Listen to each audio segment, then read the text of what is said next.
Assalamualaikum sahabat hikmah tersembunyi yang berbahagia. Bayangkan, seorang pemuda buta berjalan tertatih sambil menuntun tongkatnya, berdiri di depan musala besar yang terang benderang. Ia ingin salat, hanya salat tapi yang didapat bukan sambutan hangat, melainkan hinaan, makian, dan akhirnya tendangan yang menjatuhkannya ke tanah. Apa yang sebenarnya terjadi? Namun sebelumnya, bagi yang beragama Islam, mari tinggalkan sholawat di komentar, agar sholawat ini menjadi saksi kita di akhirat kelak. Jangan lupa juga like dan subscribe channel ini untuk membantu menyebarkan dakwah Islam dalam bentuk cerita. Langit sore menguning pucat, seperti menahan air mata yang tak sempat jatuh. Di tengah suara motor dan lalu lalang kendaraan kampung, tampak seorang pemuda mengenakan baju lusuh berwarna abu, memegang tongkat putih di tangannya. Langkahnya pelan, menyusuri trotoar dengan mendengarkan pantulan suara dan meraba pelan ujung jalan. Namanya Fahri. Ia buta sejak usia 5 tahun karena demam tinggi yang merusak saraf matanya. Namun satu hal yang tak pernah hilang darinya adalah rasa cinta pada salat. Ia hafal arah kiblat di tiap sudut kampungnya. Hafal waktu-waktu salat dari perubahan suhu dan suara adzan. Hari itu, Fahri hendak menuju musala Al-Firdaus, sebuah musala baru yang dibangun dengan megah oleh seorang pengusaha bernama Pak Samin. Musala itu terletak di tengah komplek rumah elit, berdiri tinggi dengan menara kecil dan ket putih mengilap. Di balik pagar besi yang tinggi, terlihat karpet merah yang dibentang rapi. Lampu gantung berkilau, dan pendingin ruangan menyala sejak pagi. Semuanya serba mewah. Tapi hari itu, tak ada suara ikamah. Tak ada adzan maghrib. Fahri berdiri di depan pintu musala. Tangannya menyentuh dinding, mencari pegangan, lalu berseru pelan, "Assalamualaikum, ada orang." Suara langkah kaki terdengar mendekat. Berak, tergesa. "Siapa kamu?" Suara berat itu membentak. Fahri tersenyum kecil. "Saya Fahri, Pak." "Maaf, boleh saya numpang di sini?" Yang berdiri di hadapannya adalah Pak Samin, pria tambun berusia 50-an dengan wajah keras dan sorban yang dililit rapi di lehernya. Matanya menatap tajam. Ia bukan ustaz.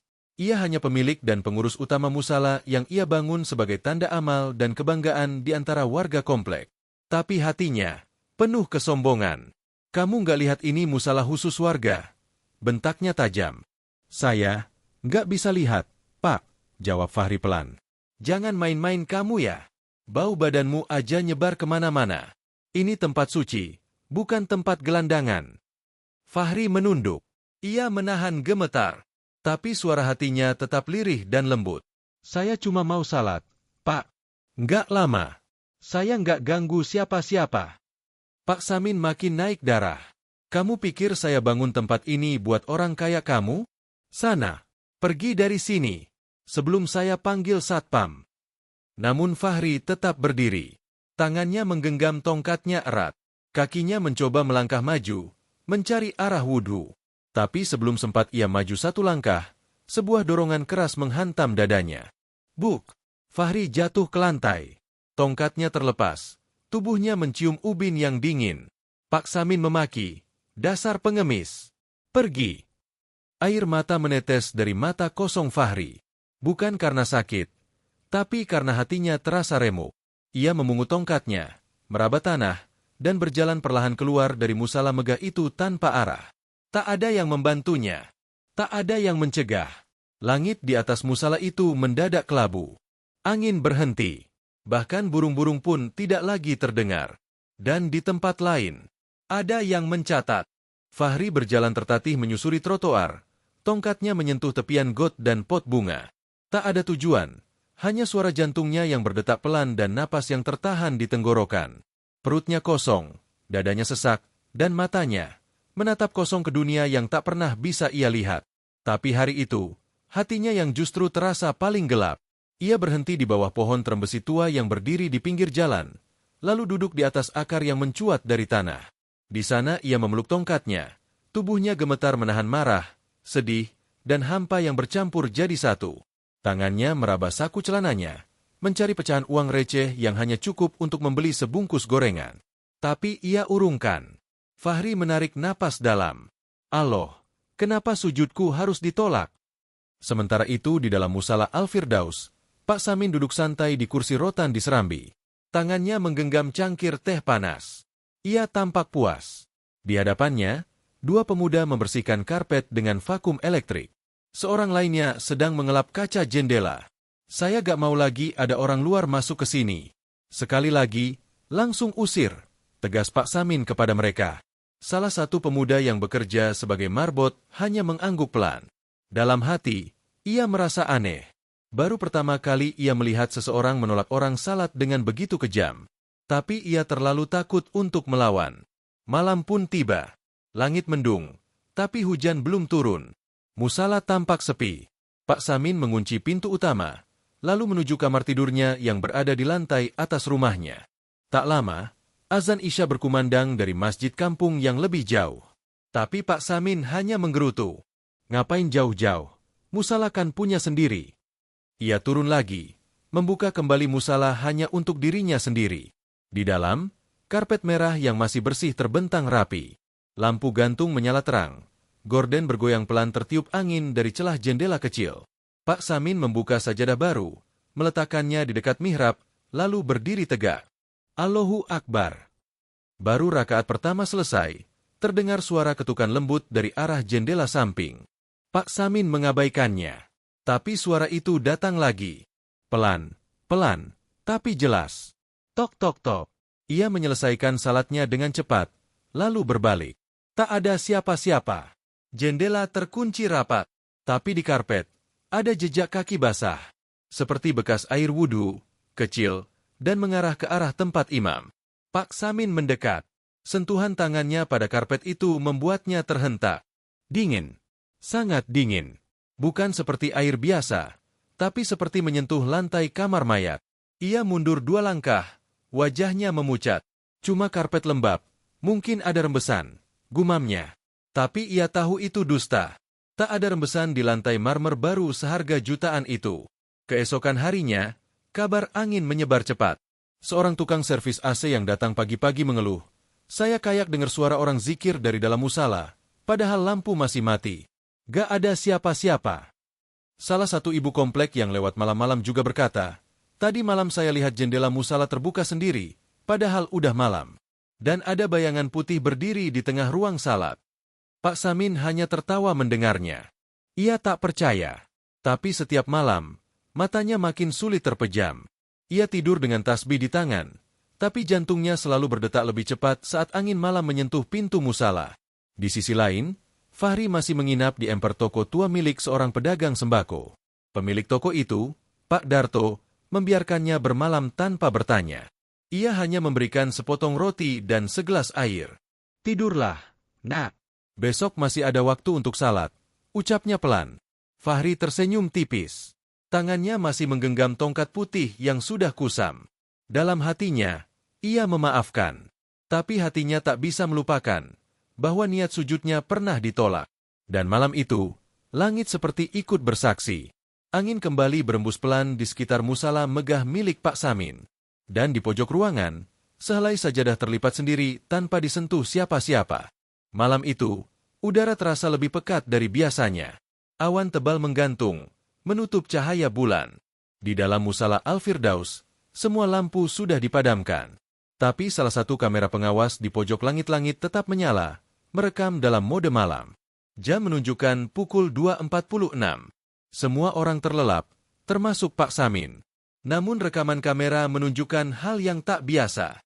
Sajadah imam yang sore harinya dirapikan, bergerak perlahan, lalu terlipat sendiri seperti disentuh tangan tak kasat mata.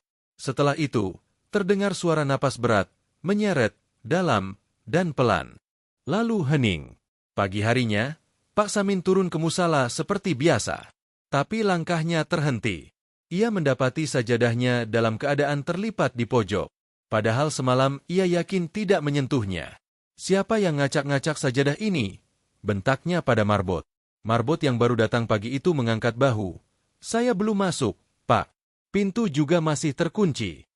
Pak Samin memeriksa rekaman CCTV, tapi layar menunjukkan error. File rekaman semalam tidak bisa diputar. Rusak?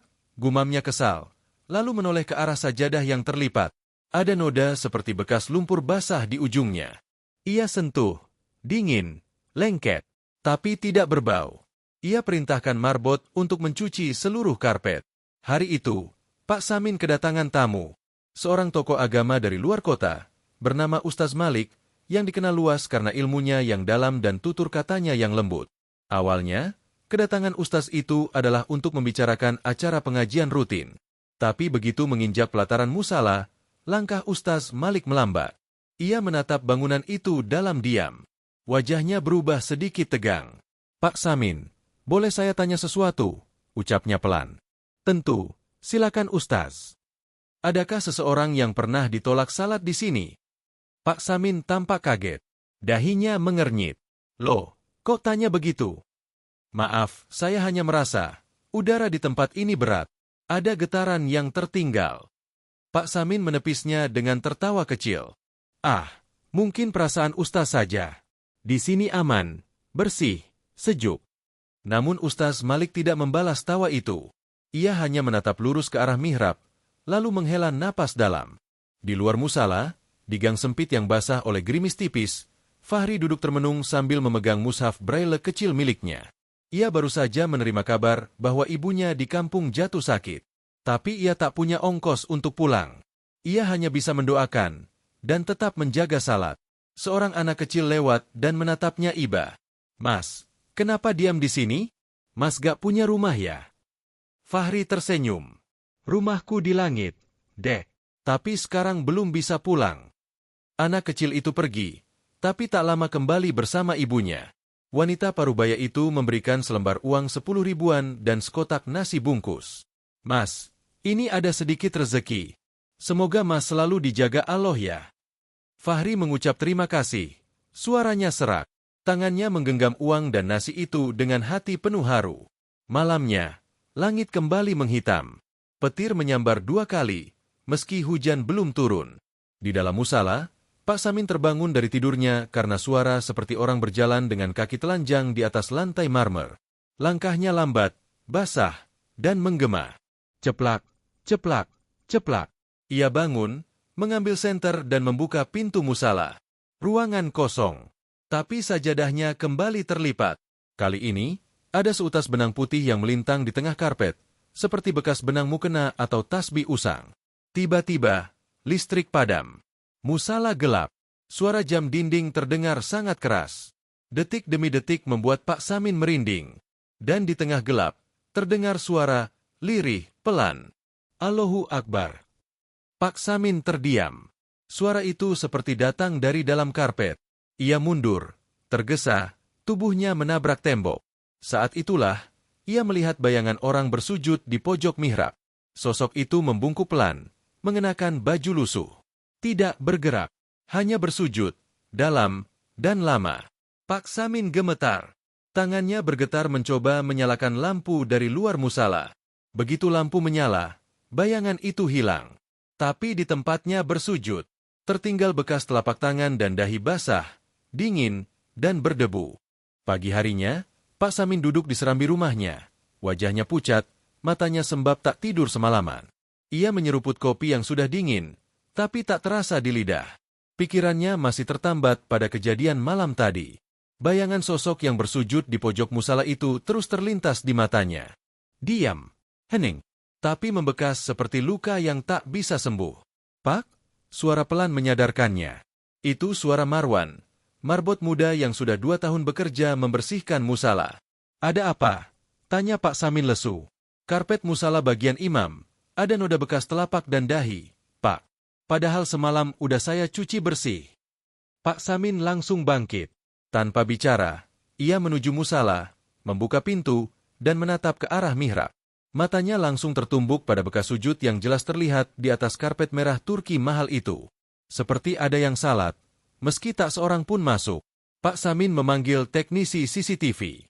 Tapi setiap kali malam hari, rekaman selalu hilang. File terekam, tapi kosong. Hitam. Tak ada gambar, tak ada suara. Seperti musala itu, menghapus sendiri apa yang terekam padanya. "Saya baru pertama kali lihat kejadian kayak begini, Pak," ucap teknisi itu. "Biasanya kalau rekaman rusak, filenya gak bisa diputar. Tapi ini, filenya utuh. Tapi isinya gelap semua. Kayak ada yang nutup lensa dari dalam." Pak Samin tidak menjawab. Ia kembali ke rumah, mengunci pintu, dan menatap keluar jendela. Dalam hatinya ada suara lirih yang terus bergema. Salatku hanya untuk Allah. Tapi kenapa sujudku ditolak oleh manusia? Di sisi lain, Fahri berjalan menyusuri gang kecil, menuju sebuah tanah lapang di belakang pasar. Di sanalah ia biasa salat kini, di bawah pohon jati tua. Ia gelar sajadah lusuh miliknya, menghadap kiblat yang ia hafal dari arah sinar matahari pagi. Dengan gerakan perlahan, ia mengangkat tangan, takbir, lalu bersujud di atas tanah yang masih basah oleh embun. Allahu Akbar. Tangisnya pecah. Tak ada manusia yang melihatnya. Tapi langit seperti ikut menyimak. Daun-daun berhenti bergerak. Suara pasar mendadak lenyap. Seakan dunia memberi ruang untuk sujud yang tulus. Sementara itu, di rumah Pak Samin, malam kembali turun. Ia merasa lelah. Pikirannya bercampur antara marah dan takut. Tapi ia tetap memaksa salat di dalam musalanya. Ia tak mau kalah. Tak mau tunduk pada rasa was-was. Baginya, semua ini hanya permainan jin atau hayalan dari cerita orang. Allahu Akbar, ucapnya tegas. Rakaat pertama berlalu cepat. Tapi begitu hendak sujud kedua, lampu musala padam. Tiba-tiba saja, tanpa sebab, ruangan gelap gulita. Nafas Pak Samin tercekat, tapi ia teruskan salatnya. Saat dahinya menyentuh karpet, ia merasa karpet itu berdenyut, seperti jantung. Lembut, tapi hidup. Ia buru-buru bangun, menyelesaikan salatnya dengan tergesa. Saat memberi salam ke kanan, ada sosok berdiri di belakangnya. Punggungnya membungkuk, bajunya lusuh, berdiri diam, tak bersuara. Pak Samin menatapnya lewat ekor mata. Tapi begitu ia menoleh, sosok itu menghilang. Yang tersisa hanya bau tanah basah, dan hawa dingin menusuk dari lantai hingga ubun-ubun. Pak Samin bangkit, mengambil senter. Ia menyusuri musala dengan hati berdegup cepat. Tapi tak ada siapa-siapa. Semua pintu terkunci. Jendela tertutup.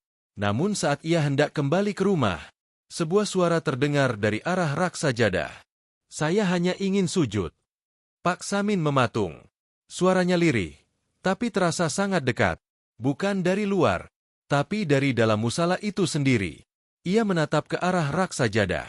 Salah satu sajadah bergerak sendiri, meluncur ke lantai, perlahan, lalu terhampar seperti menunggu seseorang untuk salat di atasnya. Pak Samin tidak tahan. Ia lari keluar, meninggalkan musala dengan pintu terbuka. Tubuhnya gemetar, napasnya tersengal. Tapi tidak satupun kata keluar dari mulutnya. Tak satupun tetangga tahu apa yang ia alami malam itu. Keesokan paginya, warga mulai berbisik-bisik. Aku lihat Pak Samin keluar musala tengah malam. Mukanya pucat. Katanya musala itu berhantu sekarang. Ada yang suka salat malam-malam. Dan tanpa mereka sadari, setiap malam, jejak sujud itu semakin banyak. Bukan 1, tapi 3, lalu 5, lalu 7. Semua mengarah ke arah imam. Semua terlihat basah. Semua berasal dari tempat yang tak bisa dijelaskan manusia. Malam kelima setelah kejadian pertama, langit kembali gelap. Tak ada bulan, tak ada bintang. Hanya kabut tipis yang melayang-layang di atas atap musala Al-Firdaus. Angin malam seperti membawa sesuatu. Bukan hanya dingin, tapi juga rasa was-was yang menempel di kulit siapapun yang melewatinya. Pak Samin berdiri di depan pintu musala, mematung cukup lama sebelum akhirnya membuka pintu kayu itu perlahan. Bunyi engselnya berderit pelan, mengiris kesunyian. Ia melangkah masuk, lalu berhenti tepat di bawah lampu gantung. Ia memandang ruangan itu. Semua tampak rapi, tapi tidak wajar. Karpet merahnya terlalu diam. Tirai putih tidak bergoyang. Padahal jendela terbuka, dan entah kenapa, suasana di dalam seperti menolak cahaya. Ini tempat ibadah, bukan tempat setan. Aku gak boleh takut, gumamnya, berusaha menenangkan diri. Ia mengambil wudhu dengan air yang terasa lebih dingin dari biasanya, seperti menyentuh es. Tapi ia abaikan. Ia kembali ke musala, berdiri menghadap kiblat, dan menggelar sajadah baru. Sajadah lamanya masih terlipat di pojok, tak berani disentuh. Allahu Akbar. Baru saja membaca surat Al-Fatihah, dari arah mihrab terdengar suara pelan, parau, namun sangat jelas. Ampuni aku hanya ingin bersujud. Pak Samin terdiam. Matanya terbelalak. Suaranya seperti datang dari bawah lantai musala, dari balik keramik mahal yang ia pasang dengan penuh kebanggaan. Ia buru-buru menyelesaikan salatnya. Tapi begitu selesai memberi salam, lampu padam. Lalu terdengar langkah. Pelan. Menyeret. Suara seperti orang tanpa alas kaki berjalan di atas karpet. Ceplak, ceplak, ceplak. Pak Samin duduk kaku. Ia ingin berdoa, tapi mulutnya terkunci. Tak bisa mengucap apapun. Tangannya gemetar, bibirnya kering. Ia hanya bisa menatap ke depan, ke arah mihrab, tempat suara itu berasal. Dan di detik berikutnya, terlihat bayangan sosok membungkuk perlahan, persis gerakan ruku. Lalu sujud, tapi tidak bangkit-bangkit. Hanya diam. Sujud. Lama. Sangat lama. Pak Samin berdiri perlahan. Tapi saat ia bergerak, sosok itu ikut bergerak. Dari sujud menjadi duduk, lalu berdiri, tapi tetap membelakangi Pak Samin. Suaranya kembali terdengar, kali ini lebih jelas. Sujudku bukan untukmu, tapi engkau yang menghalangiku. Pak Samin lari keluar musala, tapi pintu musala tertutup sendiri di belakangnya dengan keras. Tubuhnya nyaris terjerembab ke tangga. Nafasnya memburu. Ia mundur, menatap musala dari luar. Tapi dari kaca jendela kecil, ia melihat sajadah di dalam seperti bergerak sendiri, saling bergantian, seperti dipakai sholat. Pagi harinya, warga mulai menyadari sesuatu yang janggal. Seekor kucing kampung ditemukan mati tepat di depan musala, dengan posisi badan melingkar dan mata melotot ke arah pintu.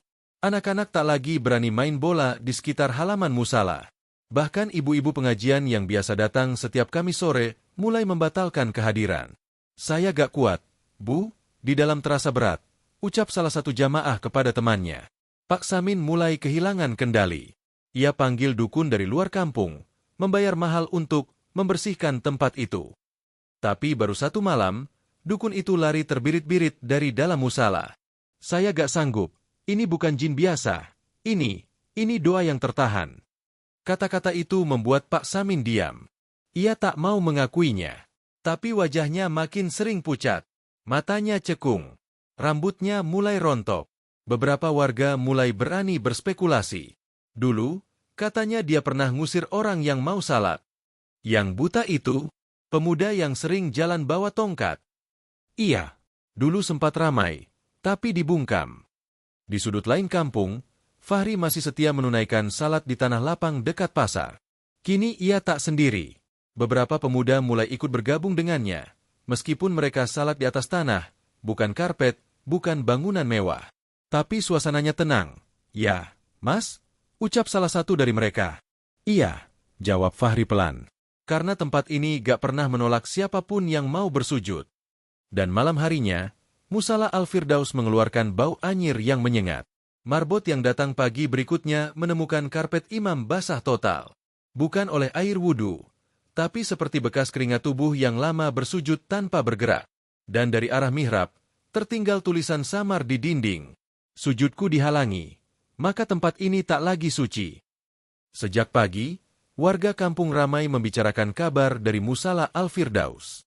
Bukan hanya karena bau anyir yang semalam menyebar ke rumah-rumah sekitar, tapi juga karena seorang petugas kebersihan menemukan noda gelap seperti darah kering di bagian dalam mihrab. Padahal tidak ada hewan mati, tidak ada yang luka, dan tidak ada satupun aktivitas manusia di sana semalam. Pak Samin duduk di ruang tamu rumahnya. Wajahnya tampak semakin tirus. Beberapa helai rambut memutih. Tangannya gemetar memegang tasbih, namun bibirnya diam tanpa zikir. Ia tak lagi sanggup memimpin salat, tak lagi sanggup menyentuh sajadah. Bahkan menatap bangunan musala yang ia bangun sendiri pun membuatnya mual. Seorang kerabat yang datang dari luar kota mencoba menenangkan. Pak Samin, mungkin ini cuma tekanan pikiran. Istirahatlah dulu, jangan terlalu keras mikirin musala itu. Namun Pak Samin hanya menunduk. Dalam hatinya, suara-suara itu masih bergema. Aku hanya ingin sujud. Seakan-akan musala itu sudah menyimpan luka batin yang tak bisa dijelaskan manusia. Sore itu, hujan turun perlahan. Gerimis membasahi atap musala dan halaman di sekitarnya. Angin berembus lirih, membawa suara-suara samar. Tapi yang paling membuat warga gempar adalah apa yang terdengar oleh seorang anak kecil yang bermain dekat pelataran musala saat hujan mereda. Ada yang ketok dari lantai. Bu, katanya polos. Ketok gimana? Kayak, dari bawah. Tok, tok, pelan, tapi terasa. Ibunya tentu tak percaya. Tapi ketika malam tiba, beberapa warga lain mulai melaporkan hal serupa. Saat mereka lewat depan musala dalam keadaan sepi, terdengar suara ketukan dari bawah lantai. Bukan dari atap, bukan dari pintu, tapi dari dalam tanah. Dari bawah tempat sujud. Dan semakin malam, suara itu makin jelas. Teratur. Berulang. Tok, tok, tok. Seperti seseorang yang terkunci di dalam, meminta dibukakan pintu. Malam itu, Pak Samin tak bisa tidur. Ia duduk di ranjang, tubuhnya membungkuk, matanya menatap ke dinding kosong. Dalam pikirannya, wajah Fahri terus menghantui. Wajah pemuda buta itu tak pernah ia lihat secara utuh. Tapi ia tak bisa lupa suaranya. Lembut, sopan, dan hancur saat ditolak. Tanpa sadar, Pak Samin berdiri. Ia mengambil air wudhu dengan air yang ia panaskan sendiri. Air dingin di keran terasa seperti es, membuat tangannya nyaris kaku. Tapi ia paksakan. Ia ingin menenangkan dirinya. Ia masuk ke musala perlahan. Membuka pintu yang masih bau basah karena hujan. Karpet merah tampak masih lembab di bagian tengah. Tapi ia abaikan. Ia takbir, memulai salat. Allahu Akbar. Rakaat pertama berlalu dalam gelisah. Tapi saat hendak sujud di rakaat kedua, ia ragu. Ia tatap bagian karpet yang biasa ia tempati sujud, dan seolah-olah karpet itu bernapas. Berkembang dan mengempis perlahan. Pak Samin tetap sujud. Tapi ketika dahinya menyentuh permukaan karpet, lantai di bawahnya bergetar. Toh, toh, toh. Seperti ketukan dari dalam tanah. Seperti seseorang yang berada di bawah tempatnya bersujud, mengetuk, sambil berkata tanpa suara, "Aku dulu di sini, tapi diusir olehmu." Pak Samin sontak bangun, tak menyelesaikan salatnya. Nafasnya memburu. Ia berlari keluar dari musala dan mengunci pintu dari luar. Tangannya gemetar saat memasukkan kunci ke dalam saku. Malam itu, ia bermimpi. Dalam mimpi itu, ia melihat musala miliknya terbakar diam-diam dari dalam. Tapi bukan oleh api, melainkan oleh doa. Setiap sajadah menyala perlahan, satu persatu, dari arah kiblat hingga ke pintu. Di tengah-tengah kobaran api, berdiri seorang pemuda berbaju lusuh, memegang tongkat putih, wajahnya tertunduk. Tapi dari matanya mengalir cahaya. "Engkau punya bangunan, aku hanya punya niat. Tapi niatku ditolak oleh sombongmu," ucapnya lirih. Pak Samin terbangun dengan tubuh basah oleh keringat. Dadanya nyeri, pikirannya kacau. Ia coba mengambil air minum, tapi tangannya bergetar. Dan dari arah luar, terdengar suara sajadah jatuh sendiri di dalam musala. Ia tak berani mendekat, hanya duduk di sudut ruang, memeluk tubuhnya sendiri. Untuk pertama kalinya dalam hidupnya, Pak Samin merasa takut terhadap bangunan yang ia bangun sendiri. Sementara itu, di tanah lapang di belakang pasar, Fahri sedang bersujud panjang. Hujan kecil turun, membasahi punggungnya. Tapi ia tetap tak bergerak. Ia meresapi dingin, menelannya dalam ketundukan, dan melafalkan doa-doa yang hanya ia dan Allah tahu. Dari kejauhan, seorang lelaki tua yang lewat hanya bisa berhenti sejenak, melihat Fahri dari jauh, lalu menunduk dalam-dalam. "Ya Allah, jangan biarkan rumahmu menjadi tempat kesombongan." Dan malam itu, ketukan dari dalam tanah di musala Al-Firdaus semakin keras. Malam itu, Pak Samin memandangi musala dari balik jendela kamarnya. Matanya sembab, tubuhnya makin kurus. Ia sudah 5 hari tak tidur nyenyak. Setiap malam, suara ketukan, bisikan, dan sajadah yang berpindah tempat terus mengusiknya. Ia coba mengabaikan. Tapi malam ini, ada yang berbeda. Langit di luar cerah. Tak ada angin, tak ada awan. Tapi dari dalam musala, terdengar suara rintik air. Pak Samin menegang. Ia berdiri perlahan, membuka pintu rumah dan melangkah menuju musala yang hanya berjarak beberapa langkah dari teras. Detak jantungnya makin keras. Suara air menetes seperti berasal dari dalam, bukan dari atap, tapi dari langit-langit yang tak bocor. Begitu pintu musala dibuka, udara dingin menyergap wajahnya. Lampu menyala sendiri. Tapi di bagian tengah ruangan, karpet merah basah kuyup, seolah diguyur hujan. Di atasnya, tampak sajadah mengambang tipis, basah, dan meneteskan air. Pak Samin melangkah masuk dengan gemetar. Setiap langkahnya terasa berat. Suara tetesan air seperti memperolok keheningan. Lalu terdengar lagi, Allahu Akbar. Pelan, tapi meresap ke ubun-ubun. Pak Samin memutar badan. Kosong. Tak ada siapa-siapa. Tapi suara itu muncul lagi, kali ini dari arah mihrab. Allahu Akbar. Ia menoleh cepat, dan di sana berdiri sosok laki-laki. Mengenakan baju lusuh, punggungnya bungkuk, dan di tangannya tergenggam tongkat putih. Sosok itu berdiri menghadap kiblat, tepat di atas karpet yang basah. Pak Samin tak bisa bersuara. Mulutnya terbuka, tapi lidahnya keluh. Sosok itu perlahan bergerak. Ia takbir, rukuk, lalu sujud, dan saat dahinya menyentuh lantai, air mengucur lebih deras, seperti musala sedang menangis. Tangisan tempat sujud yang disakiti. Pak Samin jatuh terduduk. Lututnya lemas. Ia ingin lari, tapi kakinya membeku. Tiba-tiba lampu musala padam total. Gelap gulita. Tapi suara itu tetap terdengar. Allahu Akbar. Allahu Akbar. Berulang. Seperti gema. Seperti luka yang terus dibuka. Pak Samin akhirnya merangkak keluar. Nafasnya memburu. Ia kunci musala dari luar sambil menunduk. Tapi dari balik pintu, terdengar suara terakhir yang membuatnya hampir pingsan. Sujudku tidak diterima, maka biarlah musala ini yang bersujud. Dan malam itu, atap musala bocor untuk pertama kalinya, meski langit tidak hujan. Pagi hari, marbot bernama Marwan datang lebih awal dari biasanya. Ia membawa ember dan alat pel, berniat membersihkan karpet yang semalam dilaporkan Pak Samin basah kuyup. Tapi begitu membuka pintu musala, langkahnya terhenti mendadak. Seluruh karpet telah bergulung rapi sendiri. Bukan digulung oleh manusia. Tak ada bekas tangan.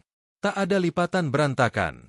Semuanya seperti digulung dengan rapi oleh sesuatu yang tahu betul arah kiblat dan posisi imam. Dan di tengah-tengah ruangan, satu sajadah tua berwarna hijau lusuh tergelar sendiri. Sajadah itu basah, berlumpur, dan terlihat sangat asing. Bukan milik musala. Bukan milik siapapun yang dikenali warga. Marwan merinding. Tapi sebelum ia sempat melangkah lebih dalam, sajadah itu terseret sendiri ke arah mihrab. Perlahan, menggeser karpet di depannya. Seolah ada yang menariknya, tapi tak terlihat. Marwan menjatuhkan alat pel dan lari tunggang langgang. Berita kejadian itu menyebar cepat. Warga mulai menjauh dari musala. Bahkan anak-anak yang biasa bermain di pelataran kini pindah ke gang belakang. Ibu-ibu pengajian membatalkan agenda rutin. Bahkan tokoh masyarakat yang dulu sering datang mulai diam. Pak Samin, yang mendengar kabar sajadah terseret sendiri, hanya mengurung diri. Tubuhnya makin kurus, napasnya pendek-pendek, dan suaranya makin jarang terdengar. Sore harinya, 2 orang lelaki dari Dinas Keagamaan datang, bermaksud mengecek kondisi musala yang mulai dianggap angker. Tapi baru beberapa menit mereka duduk di dalam. Kipas angin berhenti berputar, lalu jatuh sendiri dari langit-langit. Salah satunya luka ringan, dan keduanya langsung pergi tanpa banyak bicara. Malam harinya, Pak Samin kembali mimpi. Dalam mimpinya, ia berdiri di pelataran musala yang kosong. Tak ada bangunan, hanya tanah lapang dengan satu sajadah tua terbentang di tengah. Dari langit, turun cahaya putih yang hanya menyinari sajadah itu. Lalu dari kabut muncul Fahri, pemuda buta yang dulu ia usir. Fahri tidak bicara. Ia hanya sujud, lama, sangat lama, hingga bumi bergetar. Dari tanah muncul suara. Satu sujud yang kau tolak, kini jadi ribuan yang menuntut. Pak Samin terbangun dengan tubuh basah oleh keringat. Ia tak lagi bisa menyangkal. Hatinya goyah, tapi bibirnya masih berat mengucap istighfar. Harga diri dan gengsi membuatnya menunda taubat. Ia duduk termenung sampai pagi. Di tempat lain, di tanah lapang yang jauh dari keramaian, Fahri kembali salat seperti biasa. Tapi malam itu ada 3 orang tua datang menghampirinya. Mereka membawa sajadah masing-masing dan meminta izin ikut salat berjamaah. Fahri tersenyum dan berkata pelan, "Tanah ini tidak pernah menolak siapapun." Dan saat mereka bersujud bersama, suara jangkrik mendadak lenyap. Langit tenang, udara menjadi hangat, seolah bumi tahu bahwa di tempat ini tidak ada satupun sujud yang ditolak. Namun di sisi lain kampung, satu persatu genteng musala mulai retak. Dan malamnya, dari dalam musala, terdengar suara. Seperti orang membaca Al-Fatihah dengan suara parau, tanpa jeda, hingga azan subuh berkumandang. Hari itu, matahari seolah enggan bersinar terang. Langit kelabu, angin tak berembus, dan suasana kampung terasa lebih senyap dari biasanya. Warga mulai menahan napas setiap kali melewati depan musala Al-Firdaus. Mereka tak berani menoleh, apalagi masuk. Seorang tukang listrik yang datang untuk memperbaiki kabel atas laporan Pak Samin, turun dari atap dengan wajah pucat. "Pak, gentengnya gak ada yang rusak, tapi ada satu bagian yang panas. Kayak baranya masih hidup." Pak Samin tak menjawab. Ia hanya menatap lantai depan musala. Pandangannya kosong. Di bawah kaki, retakan kecil mulai tampak memanjang dari pojok pelataran ke arah pintu utama. Marwan, sang marbot, juga mulai enggan menyentuh bagian mihrab. Setiap kali ia hendak merapikan sajadah, ia merasa ada tangan yang menyentuh punggungnya. Tapi saat menoleh, ruangan kosong. "Maaf, Pak," katanya suatu sore sambil menyerahkan kunci musala. "Saya mundur. Saya gak kuat lagi." Pak Samin diam. Tidak menahan. Tidak bertanya. Wajahnya sudah pasrah, tapi hatinya masih belum tunduk. Malam itu, ia mencoba kembali salat di dalam musala. Ia buka semua lampu, menyalakan pendingin ruangan. Ia ingin menepis semua rasa takut. Ia ingin membuktikan pada dirinya sendiri bahwa tempat ini masih miliknya. Masih bisa ia kendalikan. Allahu Akbar. Suara takbirnya menggema. Tapi gemanya terdengar bergetar. Seperti memantul dari dinding yang retak. Suasana hening. Tapi langit-langit musala tiba-tiba meneteskan air, meski malam itu tak hujan. Dan dari arah kiblat, terdengar suara gemerisik, seperti sajadah yang digeser oleh kaki yang tak terlihat. Pak Samin tetap melanjutkan salat. Rukuk, itidal, lalu sujud. Tapi saat dahinya menyentuh lantai, ia merasakan tanah di bawahnya berdenyut, seperti jantung yang berdetak keras. Detak itu makin cepat, makin kuat. Tiba-tiba dari bawah lantai, terdengar suara ketukan keras. Duk, duk, duk. Ia bangkit, gemetar. Langkahnya mundur. Tapi tepat saat ia menoleh ke mihrab, retakan di lantai menganga. Retakan itu membelah lurus ke tengah ruang imam. Dan dari dalamnya keluar asap tipis berbau tanah basah. Tapi tidak berwarna biasa. Asap itu kehitaman. Pak Samin terjatuh, terduduk di lantai. Dari balik asap, samar-samar terdengar suara bacaan ayat suci lirih, berat, dan penuh sesak. Allahu la ilaha illahuwa, al-hayyul qayyum. Tapi suara itu bukan suara manusia, bukan pula rekaman. Ia seperti datang dari lubang tanah yang baru terbuka. Pak Samin merangkak keluar dari musala. Ia kunci pintu dari luar, tapi kunci itu patah di tangannya.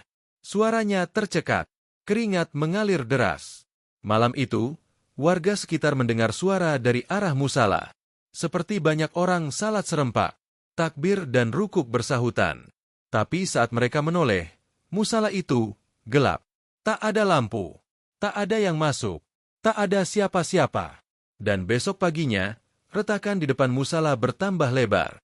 Warga mulai menandai dengan batu agar tak ada yang terpeleset. Tapi tak satu pun dari mereka berani menyentuh atau memperbaiki. Di tempat lain, Fahri kembali berzikir di bawah pohon jati, ditemani sekelompok anak muda yang mulai rutin salat berjamaah bersamanya. Seorang dari mereka berkata, "Mas Fahri, kenapa musala itu gak pernah tenang?"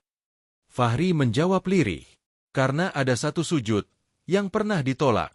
Dan dari kejauhan, suara retakan musala itu kembali terdengar. Subuh itu langit memerah lebih cepat dari biasanya. Kabut menyelimuti seluruh halaman depan musala Al-Firdaus, menutupi bangunan putih itu hingga hanya bagian menaranya yang tampak menjulang. Pak Samin duduk sendiri di teras rumah, menatap kosong ke arah musala. Matanya cekung, kulitnya pucat, dan tubuhnya menggigil meski udara tak sedingin biasanya. Ia tak bicara sepatah kata pun sejak semalam. Beberapa warga lewat dengan langkah cepat, tak berani menatap bangunan itu lama-lama. Dari kejauhan, musala tampak sunyi. Tapi ada sesuatu yang aneh. Tidak ada satu burung pun yang hinggap di atapnya. Menjelang siang, awan menggantung tebal. Namun tak ada tanda-tanda hujan. Pak Samin yang biasanya hanya mengintip dari jendela, kali ini berdiri di depan pintu musala. Tangannya gemetar saat memutar gagang. Pintu terbuka perlahan, dan suara engsel berderit seperti keluhan tempat yang terlalu lama menahan luka. Ia masuk. Langkahnya berat. Di dalam, karpet merah masih tergelar. Tapi kini penuh bercak kehitaman, seperti bekas kaki telanjang yang basah. Sajadah imam terbentang sendiri, dan dari arah langit-langit, air menetes satu persatu. Pak Samin berjalan ke arah mihrab, tapi belum sempat ia sujud, lantai di bawah kakinya bergetar. Duk, duk, duk. Suara itu seperti napas bumi. Lalu terdengar retakan panjang dari arah dinding barat. Satu batu hias jatuh menghantam lantai. Lalu satu lagi. Disusul tiang kayu penyangga yang bergeser sendiri. Retak, lalu roboh. Pak Samin berteriak, berlari ke arah pintu. Tapi belum sempat keluar, atap musala runtuh. Brak! Atap kayu jatuh menghantam lantai dan memecahkan lampu gantung besar. Karpet sobek, debu memenuhi udara. Dari luar, warga yang mendengar suara gemuruh berhamburan ke arah musala. Tapi begitu mereka sampai, mereka hanya berdiri kaku. Bangunan itu telah ambruk. Tidak ada angin. Tidak ada gempa. Tapi musala itu hancur seperti diledakkan dari dalam. Dan di antara puing-puing, warga menemukan tubuh Pak Samin, tertindih kayu balok utama. Wajahnya terbuka, matanya melotot menatap langit-langit yang sudah tak ada. Mulutnya ternganga, seperti ingin memanggil seseorang. Tapi yang paling mengejutkan bukan kematiannya. Di samping tubuhnya, ditemukan sajadah hijau tua, basah, penuh tanah. Dan di bawah sajadah itu, ada bekas sujud. Dahi, telapak, dan lutut. Bekas sujud, yang tak pernah diberi tempat ketika masih hidup. Warga tak berkata apa-apa, hanya saling pandang, lalu menunduk. Tak ada yang mengangkat tubuh Pak Samin langsung. Mereka menunggu tokoh agama datang. Tak satu pun dari mereka berani menyentuh musala yang kini telah jadi tumpukan puing. Dan dari balik kabut yang mulai turun, terdengar suara takbir lirih. Bukan dari manusia, tapi dari tempat itu sendiri. Langit mendung menggantung tepat di atas reruntuhan musala Al-Firdaus. Tak ada angin, tak ada burung. Bahkan suara anak-anak yang biasanya riuh di pagi hari kini lenyap entah kemana. Hanya gemerisik daun dan langkah pelan warga yang mulai berdatangan, satu persatu, dengan wajah tegang dan tatapan penuh tanya. Mereka berdiri membentuk lingkaran di sekitar puing. Di tengahnya, tubuh Pak Samin masih tertindih balok berat, wajahnya pucat membeku dengan mata terbuka. Tak satu pun dari warga berani mendekat terlalu dekat. Seorang ustaz tua datang terburu-buru. Begitu melihat jenazah Pak Samin, ia menutup mulutnya pelan sambil memalingkan wajah. Allah, ini bukan kematian biasa, ucapnya dengan suara tercekat. Ini, seperti tempat ini menolak bangkit kembali. Sementara itu, di tanah lapang belakang pasar, Fahri bersiap menunaikan salat duha. Kali ini ia tidak sendiri. Puluhan warga berdatangan sejak pagi setelah mendengar berita musala Pak Samin ambruk. Mereka datang dengan sajadah, dengan air mata, dan dengan sesal yang lama dipendam. Mas Fahri, bolehkah kami ikut salat di sini? Fahri mengangguk. Semua yang ingin bersujud, dipersilakan. Di tengah gundukan ilalang, Fahri berdiri sebagai imam. Ia mengangkat tangan perlahan. Allahu Akbar. Takbir itu menggetarkan udara sekitar. Barisan jamaah menunduk, rukuk, lalu sujud. Dan saat sujud itu terjadi, angin yang tadinya diam berembus lembut. Daun-daun bergerak. Burung-burung kembali berkicau. Seolah alam menyambut setiap dahi yang menyentuh tanah dengan penuh rida. Di sisi lain, proses evakuasi jenazah Pak Samin dimulai. Tapi anehnya, alat berat yang digunakan untuk mengangkat puing berhenti mendadak. Mesinnya mati meski baru diservis. Akhirnya warga bersama-sama mengangkat balok kayu dengan tangan kosong. Perlahan, hati-hati. Saat tubuh Pak Samin berhasil diangkat dan ditutup kain putih, seorang pemuda menunjuk sesuatu di lantai bekas tempat sujud. Pak, itu. Di atas lantai semen yang retak, tampak tulisan samar dari tanah basah yang membentuk kalimat, "Rumahku bukan milikmu." Semua terdiam. Tak ada yang bicara. Bahkan ustaz tua hanya bisa menarik napas dalam dan mengucap pelan, "Subhanallah." Siangnya, jenazah Pak Samin dimakamkan tanpa banyak pelayak. Tak ada keluarga dekat yang hadir. Hanya beberapa warga yang membantu sekadar karena tanggung jawab. Dan tak seorang pun yang berani menyebut namanya saat azan pemakaman dikumandangkan. Setelah dimakamkan, perhatian warga kembali tertuju pada puing-puing musala. Sebagian berniat membersihkan, tapi setiap kali mereka mendekat, batu-batu itu terasa berat, seperti enggan disentuh. Bahkan tukang bangunan yang ditugaskan memperbaiki menolak. "Maaf, saya gak bisa kerja di situ. Saya mimpi buruk 3 malam berturut-turut setelah lewat depan situ," kata salah satu tukang. Akhirnya, puing-puing dibiarkan begitu saja. Hingga sore hari, saat matahari hampir tenggelam, Fahri datang ke bekas musala itu, dibimbing oleh 2 orang anak muda. Ia berdiri tepat di depan reruntuhan, lalu duduk bersila. Tangannya memegang tasbih kayu yang sudah usang, lalu dengan suara lembut, ia berucap, "Allah, aku telah bersujud di tanah. Kini aku bersujud di atas tempat yang dulu menolak sujud." Lalu ia bangkit. Dibentangkannya sajadah kecil miliknya di atas tanah yang rata di samping puing. Ia berdiri, takbir, lalu sujud. Lama, sangat lama. Dan saat dahi Fahri menyentuh tanah itu, langit terbuka perlahan. Cahaya jingga menyorot ke tempat ia bersujud. Tenang, hening. Beberapa warga ikut menunduk, tak tahan menahan haru. Tempat yang dulu menolak satu sujud, kini menerima ribuan sujud dengan keheningan yang suci.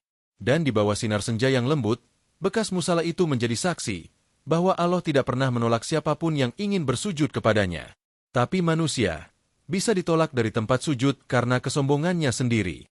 Beberapa hari setelah musala ambruk, suasana kampung masih diselimuti rasa takut dan bisik-bisik. Warga yang dulunya sering bangga menyebut musala Al-Firdaus sebagai simbol kemakmuran, kini bahkan tak berani menoleh ke arah puing-puingnya. Papan nama yang dulunya tergantung megah di gerbang musala kini jatuh dan patah 2. Tulisan Al-Firdaus hilang sebagian. Hanya tersisa kata Fir yang nyaris terhapus, seperti ingin menghilang dari ingatan siapapun. Di sekeliling reruntuhan, rumput liar mulai tumbuh cepat. Bahkan di bagian lantai yang dulu jadi mihrab, tanah merekah. Retakan yang semula kecil kini melebar dan dari dalamnya tumbuh tunas pohon kecil. Entah dari mana asal bijinya. Tapi tak seorang pun yang berani mencabutnya. Setiap malam, suara dari dalam puing masih terdengar. Seperti orang menangis. Tapi tangisnya bukan tangisan manusia biasa.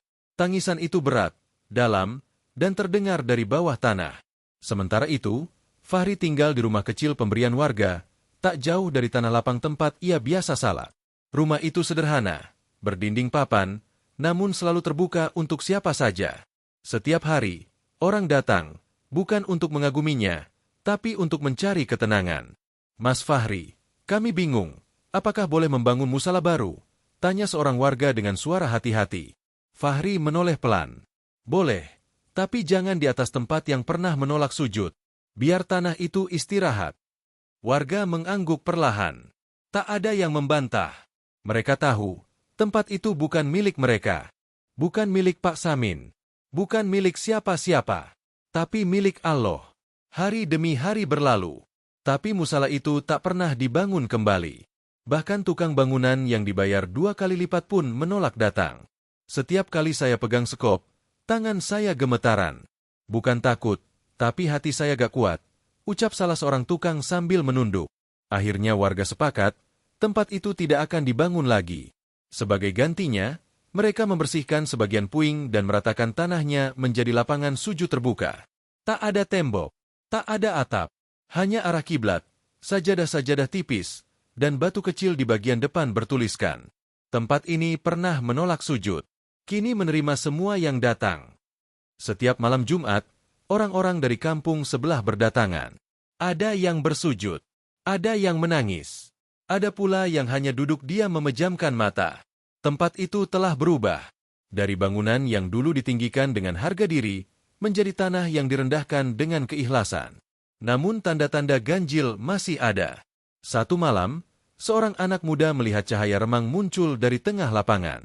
Cahaya itu tidak silau, tidak terang, tapi hangat, mengarah ke satu titik, tempat sujud yang dahulu dihalangi. Ia mendekat pelan dan mendengar suara seperti zikir, meski tidak ada siapa-siapa. Di tempat lain, seorang pemuda yang dulu ikut tertawa saat Fahri diusir, datang diam-diam. Ia duduk jauh di ujung lapangan. Menunduk, tak bersuara. Saat Fahri datang, ia tak berani menatap. Fahri hanya mendekat dan berkata, Sujudmu akan diterima, selama hatimu tidak mengusir siapapun lagi. Dan malam itu, ia ikut salat berjamaah bersama Fahri. Di bawah langit terbuka, di atas tanah yang dulu saksi kesombongan, kini jadi tempat di mana air mata mengalir lebih tenang daripada air wudhu. Musala Al-Firdaus memang sudah tiada, tapi tanda itu tak bisa dihapus. Sebab Allah tidak mencatat bangunan, tapi siapa yang pernah ditolak saat ingin bersujud di dalamnya. Malam itu hujan turun pelan, membasahi jalan kampung dan tanah lapang bekas reruntuhan musala. Beberapa warga yang lewat masih menunduk saat melewati tempat itu, meskipun kini tak ada apa-apa lagi. Tak ada dinding, tak ada pintu, tapi aura tempat itu belum berubah. Hening, berat, dan seolah sedang menunggu sesuatu. Fahri duduk di beranda rumah kayunya. Di tangannya tergenggam tasbih kayu sederhana. Bibirnya bergetar pelan melantunkan kalimat zikir. Matanya menatap ke arah langit yang basah, seolah berbicara dengan sesuatu yang tak terlihat oleh orang lain. Tiba-tiba, seorang anak kecil datang berlari. Nafasnya memburu. "Mas Fahri, tadi siang saya lihat Pak Samin." Fahri menoleh pelan. "Di mana?" "Di jalan belakang." Dia jalan sendiri, tapi jalannya aneh, kayak orang linglung. Pakaiannya juga basah semua, padahal belum hujan waktu itu. Fahri terdiam. Ia tahu, sesuatu sedang mendekat. Sementara itu, di dalam rumah yang dulu megah, Pak Samin duduk sendiri di lantai kamar. Tak lagi di atas kursi, tak lagi di ranjang empuk. Sejak musala runtuh, ia memilih tinggal di ruang belakang yang lembab dan gelap. Cermin-cermin ditutup kain, kaligrafi diturunkan, dan lampu hanya dinyalakan satu. Tubuhnya kurus, matanya cekung, kulitnya pucat seperti tak pernah terkena cahaya. Malam itu, ia memeluk sajadah lamanya. Sajadah yang dulu ia pakai setiap malam ketika merasa paling suci. Tapi kini sajadah itu kotor oleh debu dan tetesan air mata. "Allah," suaranya serak, "kalau sujudku masih bisa diterima, jangan cabut nyawaku dalam keadaan engkau murka." Tangisnya pecah, tapi tak ada yang mendengar. Saat ia menunduk untuk sujud, dadanya sakit, napasnya sesak, pandangannya gelap. Ia terhuyung, lalu ambruk ke lantai. Mulutnya masih komat kamit menyebut nama Allah. Namun malam itu, tak ada yang datang menolong. Ia wafat sendirian, tanpa cahaya, tanpa orang yang menemani, tanpa sajadah bersih, dan bukan di atas tanah suci. Pagi harinya, seorang tukang sayur lewat depan rumahnya dan mencium bau aneh. Saat warga mendobrak pintu, mereka menemukannya terbaring dengan wajah menghadap tembok, tangan menggenggam tasbih yang putus berserakan. Matanya terbuka, menatap kosong. Tak banyak orang datang ke pemakamannya. Bahkan anak-anaknya hanya menitip doa dari jauh. Warga kampung menguburnya di tepi kebun, jauh dari lapangan tempat sujud. Bukan karena ingin menghina, tapi karena tanah itu sendiri seolah menolak menerima jasadnya. Di malam keempat setelah kematian Pak Samin, angin kembali berembus kencang di sekitar tanah lapang. Awan menutup bulan. Beberapa warga yang hendak berzikir bersama Fahri mendadak merinding. Sajadah Fahri bergerak sendiri ke depan, seperti ditarik angin. Tapi arah pergerakannya lurus, tepat ke bekas mihrab musala yang telah runtuh. Fahri hanya menatap. Ia tak bicara, tapi bibirnya bergetar lirih. "Allah, jika engkau sudah cabut keangkuhan itu dari bumi MU, maka biarkan tanah ini kembali bersujud hanya untuk MU." Malam itu, Fahri bersujud sendirian. Lama. Dan ketika ia mengangkat kepalanya, seberkas cahaya jatuh dari langit, menyinari bekas musala itu seperti pelita kecil. Sejak malam itu, tidak ada lagi suara tangisan. Tidak ada lagi retakan. Hanya satu tanda yang tertinggal di tengah lapangan itu. Bekas sujud. Setelah kematian Pak Samin, kampung itu perlahan kembali tenang. Tapi bekas reruntuhan musala Al-Firdaus tetap dibiarkan. Tak ada satu orang pun yang berani menyentuh atau membersihkan secara utuh. Bukan karena takut pada puing, tapi karena mereka semua merasa tanah itu telah memilih jalannya sendiri. Setiap malam, ada saja orang yang datang diam-diam ke sana. Duduk, bersujud, atau hanya dia memejamkan mata. Bukan karena penasaran, tapi karena mereka merasa tempat itu mendengar. Mendengar sesal, doa, bahkan isak yang tak diucapkan lewat bibir. Beberapa hari setelah pemakaman, seorang anak dari Pak Samin datang dari kota. Ia membawa sekelompok tukang dan alat berat. Ia ingin membersihkan lahan dan membangun ulang musala, katanya sebagai bentuk bakti pada ayahnya. Tapi rencana itu tak berjalan mulus. Baru setengah hari alat berat bekerja, ban traktor meletus 2 kali, mesin macet, dan salah satu tukang mengalami pingsan tanpa sebab. "Pak, kami mundur." "Maaf, tempat ini bukan tempat biasa," ucap salah satu tukang sambil menunduk. Anak Pak Samin tak memaksa. Ia hanya bisa berdiri di ujung pagar, menatap reruntuhan yang kini sudah dipeluk ilalang. Dan dari dalam hatinya muncul suara lirih. Tempat ini tidak ingin ditegakkan kembali. Di rumah kayunya, Fahri masih melayani siapapun yang datang untuk belajar, mengaji, atau sekadar mencari ketenangan. Tapi tubuhnya mulai lelah. Sesekali batuknya terdengar berat, namun wajahnya tetap bersinar, terutama saat ia duduk menghadap kiblat di tanah lapang yang kini disebut warga sebagai lapangan sujud. Suatu sore, saat matahari turun perlahan di ufuk barat, Fahri duduk di atas sajadah usangnya. Di sampingnya ada seorang anak laki-laki kecil yang sedang belajar membaca Al-Fatihah. "Nak," ujar Fahri pelan, "kalau kamu besar nanti, jangan pernah menolak siapapun yang ingin sujud." Anak itu mengangguk polos. "Tapi kenapa dulu ada yang berani, Mas?" Fahri tersenyum tipis. Matanya menerawang. Karena ia mengira tempat ini miliknya. Padahal tak ada satupun tanah di dunia ini milik manusia. Angin berembus pelan. Suara azan maghrib berkumandang dari kejauhan. Beberapa warga mulai datang membawa sajadah. Mereka hamparkan di tanah lapang, membentuk barisan lurus. Tak ada imam tetap. Siapa yang lebih dulu berdiri, itulah yang memimpin. Malam itu, bintang tampak lebih banyak dari biasanya. Dan di pojok lapangan itu, tepat di bekas reruntuhan musala, seorang lelaki tua, tetangga lama Fahri, datang membawa papan kayu kecil. Ia menancapkannya dengan hati-hati. Di atasnya tertulis dengan tangan gemetar, "Di sini, pernah ditolak satu sujud. Kini, setiap sujud diterima." Warga yang melihat tak ada yang protes. Tak ada yang bersuara. Hanya air mata yang diam-diam menetes dari sudut mata mereka. Dan di tengah sujud maghrib itu, Fahri menahan batuknya, menekan dadanya. Tapi ia tetap menyempurnakan gerakan salatnya. Ia tahu, tubuhnya mungkin akan melemah. Tapi sujudnya akan tetap kuat.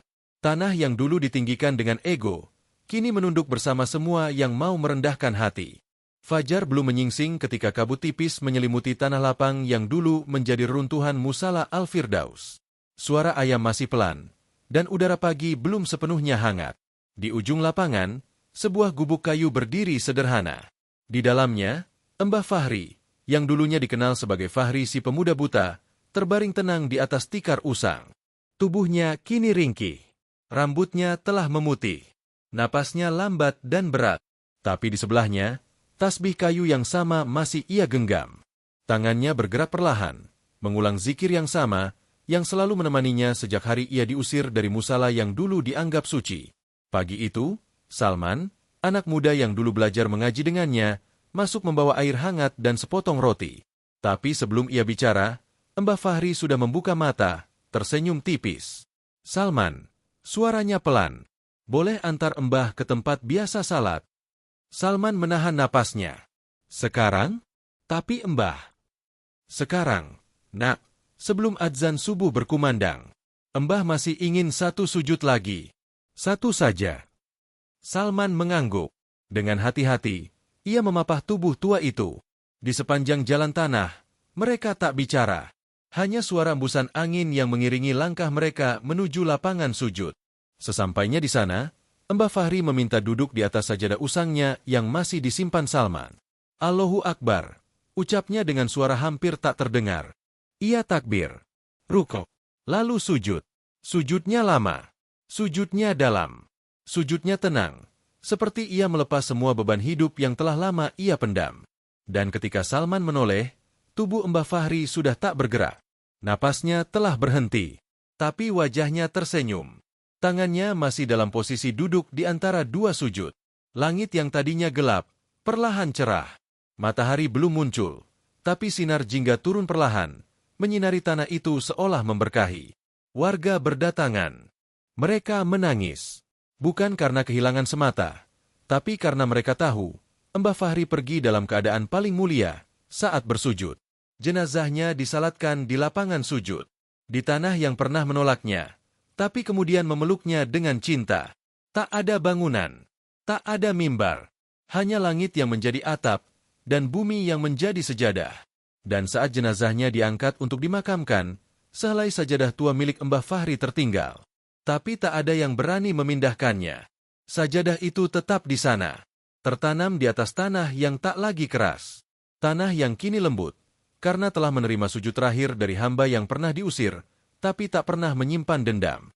Beberapa hari kemudian, warga menambahkan satu batu kecil di ujung lapangan, bertuliskan, "Tempat ini tak lagi milik siapa-siapa, karena telah dimiliki oleh sujud yang diterima."